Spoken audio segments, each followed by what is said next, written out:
Hi, my name is Alex. I am a PhD student at the Department of Educational Psychology and Counseling, and I am here to spill the tea.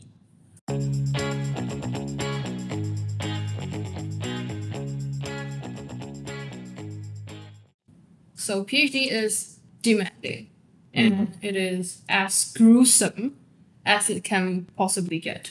It is. So do you find it sort of difficult and different from your master's studies? Because you weren't exactly in the educational psychology and counseling for your master's, right? Yes. So is it extremely different, like the experience, let's say?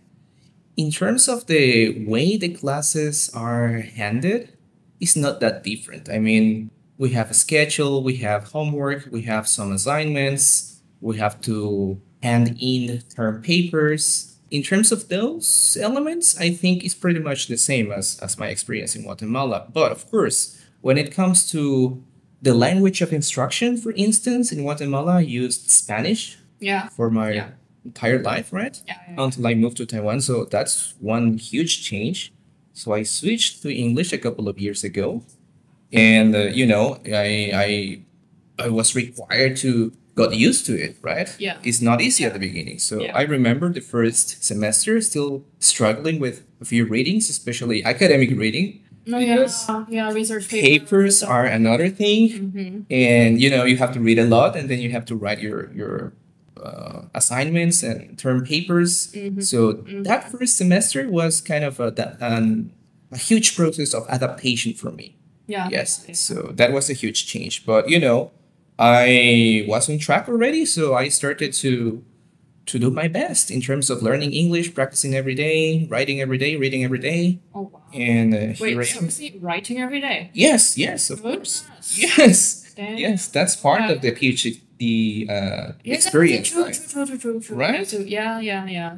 I mean, it is not necessarily doing an academic writing exercise every day, but in terms of using English every day. I mean, you could have a diary, for instance. I have a diary. I like writing, right? So I started to use my diary in terms of practicing English in a more casual way. Oh, right? Okay. So basically, you use your diary as a medium to sort of just help you train your English writing skills. Exactly. That's good. As a way for me to convey other aspects of the experience, right? Because, sometimes I felt a little bit overwhelmed with all of these changes, right? Yeah. So I wanted to have some ventilation in a way. So I used the diary as a way to self-therapy myself in a way, So that really helps. That is my own personal therapy. I find journaling a very, very, a useful way to express yourself when you are really, really overwhelmed with a lot of things, especially in grad school. Especially in grad school, studying abroad, when you don't have any friends, you don't have your family close to you, you don't have your friends close to you anymore. You are essentially alone in a very alien environment. So you need to ventilate yourself. You need to, discharge all of these emotional baggage that you may have. And negative energy. Stress, whatever it is, you need to let it go. And one way for me to doing that was writing a diary. And I was like doing two things at the same time. The first one was, getting some emotional relief. And the second one was practicing my English writing. Yes.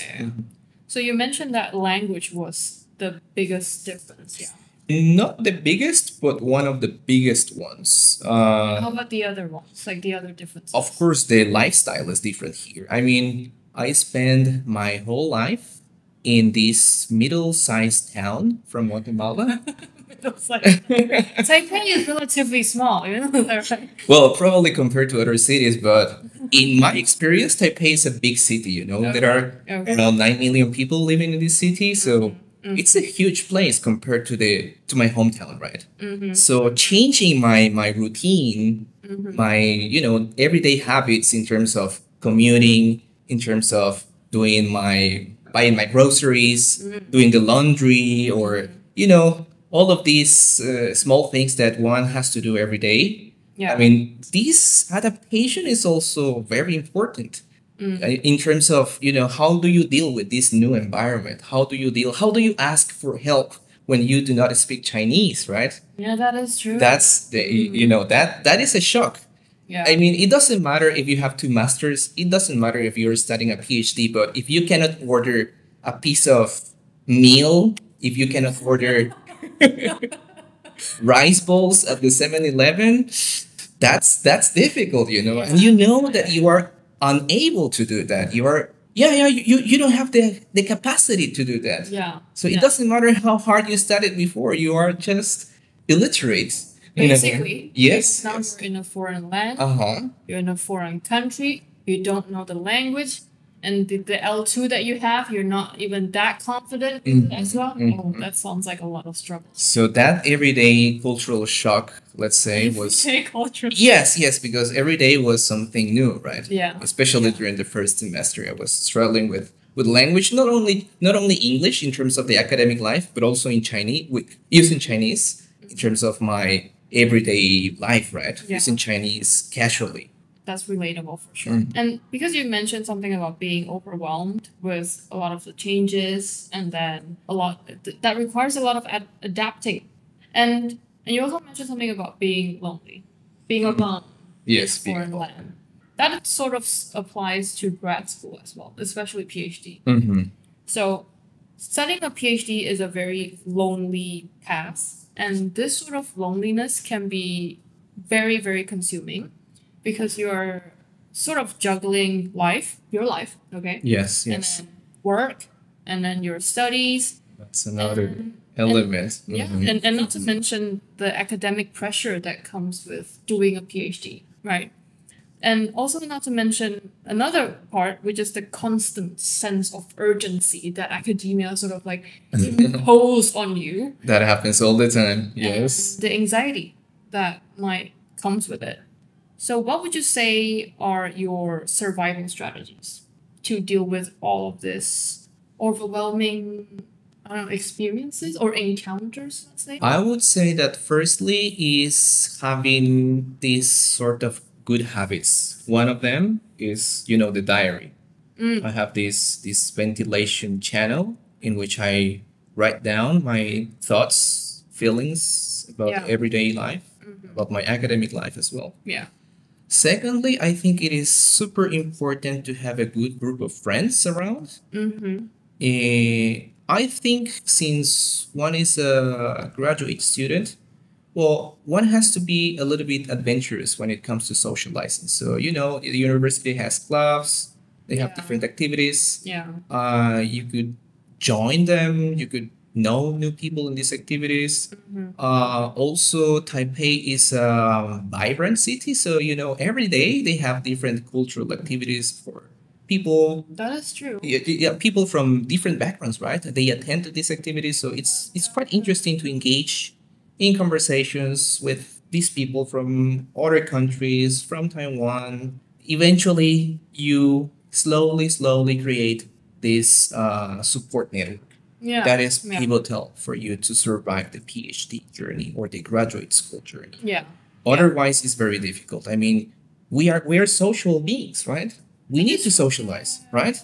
It is part of our very nature. So we must find people that can support us and can help us with this project, with this endeavor, right? Otherwise, I mean, the worst thing that you can do is isolating yourself. Yeah. That's not a good idea, definitely. That's gonna destroy your capacity to deal and handle different situations in graduate school. Yeah, that is very true. I agree with that completely. But then with the thing about grad school is, yes, of course, we don't want to isolate ourselves. We don't want that. Yes, no. But it pushes you towards that sometimes, right? Yeah. Because you have to deal with all of these term papers, assignments, projects, but you gotta push it back as well. That is the thing. It's a push and push, pull and push situation. Yes. But the thing is, because not everyone is full-time students, full-time PhD students. Because I know a lot of my cohorts, they are just doing this part-time. They have their own jobs to deal with. And then whenever they come to the campus, they just come in, take a class, and then they're just gone. Bye-bye. they can't exactly have that adventurous spirit going on because they have other things that they need to deal with. So being adventurous is seen as a privilege, let's say, to participate in different activities here and there, experience the vibrant culture of Taipei, whatever. It is a privilege, really. And but then it goes back to what you mentioned earlier that is so very, very important, is to have that support network, right? A support system that could provide you a sense of comfort. Somebody who actually knows where you're coming from. Because not everyone understands the pain that comes with doing a PhD. Yes. It might sound all very glamorous, right? Oh yeah, he's doing a PhD. Oh wow. Yeah, it's because he's amazing. He's a fantastic person, super disciplined. Yeah, but no, it's not how it seems. No. Right. I think one has to be kind of serious when it comes to having this support network. Because of course, some people may have the privilege to go to these social activities, right? Yeah. Because they have more time, they have more resources, they have the interest. Maybe they have other friends who are, hanging around with these people as well. Yes. Yeah. But when it comes to what I mean with getting serious is this. We are serious about our jobs. We are serious about the PhD. We say, okay, I have to go to my classes. I have to attend these conferences. I'm going to dedicate 6, 8, 10 hours per day to my PhD. Okay, I have to be serious as well. I have to dedicate 4, 5 hours of my day to do something else, to meet new people, to go to certain places. I need 3 hours per day to write down my feelings and thoughts about today's experience. I need 1 or 2 hours per day to meditate and think about what I'm doing here and what are the main goals of this trip, of this journey, right? Of this project. I need 1 hour per day to just stay alone at home, and relax and chill. It's necessary. We need that. And we have to be serious about it, as we are when it comes to attending conferences, writing papers, or going to our part-time jobs or jobs, whatever we have, whatever responsibilities we have. We are very serious about them. We have to be serious about our own self-care. I think basically the most important survival strategy in doing a PhD is to, like what you said, set boundaries, right? Yes. You need to have that separation between work and life, and you need to sort of try to achieve a balance between being serious with your work. Absolutely. And then being serious about your own personal life as well. So now my question would be, do you think it is possible to achieve the so-called quote-unquote work-life balance in academia? Do you think it is possible? So you gotta dedicate some time, or you gotta be serious about this. You gotta dedicate time to journaling, for instance. 2 or 3 hours per day for writing down your thoughts, your feelings. 2 or 3 hours per day to meditate, to think about what you have done during the day. Right? You need 1 or 2 hours per day to be alone with yourself. That's important, to have tranquility, to have peace of mind. You need to, you need to recharge your social battery. You need to recharge your emotional energy as well. So you need that time. As you are serious to give that time to your professor, you have to be serious to give that time to yourself, Larry. Yeah, that's true. So I think you could call that your self-care / surviving strategy, right? Yes. Another thing that I would like to add is the fact that you have to be serious about your social group as well, because they are going to call you one day, or you want to call them one day, right? Yeah. And you want to have this picnic with them at the park. You got to be serious about that. You say, okay, I need 3-4 hours to have this time, quality time with my friends. Yeah. So you have to be serious about this. You have to take a couple of hours to write down your thoughts about that day. You have to take a couple of hours to talk to your family, to your friends, because that is as important as writing your essays are, I like how you're comparing picnic time with essay time. But sure, let's go with that. Okay. Yes. I mean, those are pivotal elements of your life, right? Yeah. So you Yeah. have to be serious about them. You have to take this particular amount of time to go to the gym, to go to the park, to talk to your family. That's fundamental. So that's basically your way of doing self-care. Yes, yes, it is. And essentially what you have mentioned so far is the most important survival strategy, I would say, is to set boundaries Yes, between work and life. definitely. You have to know how to detach from work and how do you get back to work after you're Absolutely. done with life. And with that being said, another important aspect in PhD, in grad school or in PhD journey, whatever it is. And speaking of support network, because this is kind of like a related topic here, mental health. So mental health is not exactly talked about often in academia. Because like I mentioned earlier, people just sort of expect you to just push through. Because people who came before us, they survived. They survived the hustle and the grind. And as newbies, which is us, we are expected to go through the same rite of passage, that fire that we have to go through and come out better after we finish this race or marathon, or should I say war. And do you think somehow the universities on a larger scale should enforce, let's say, mandatory downtime or mental health breaks for PhD students or for undergrad or even for staff? Do you think it is important? I think it is important to promote mental health among students. Yeah. I'm not sure if mandatory is the word that I would use, but let me put it this way. Yeah. We have vacations. That is our mandatory break time from school, but we don't care, right?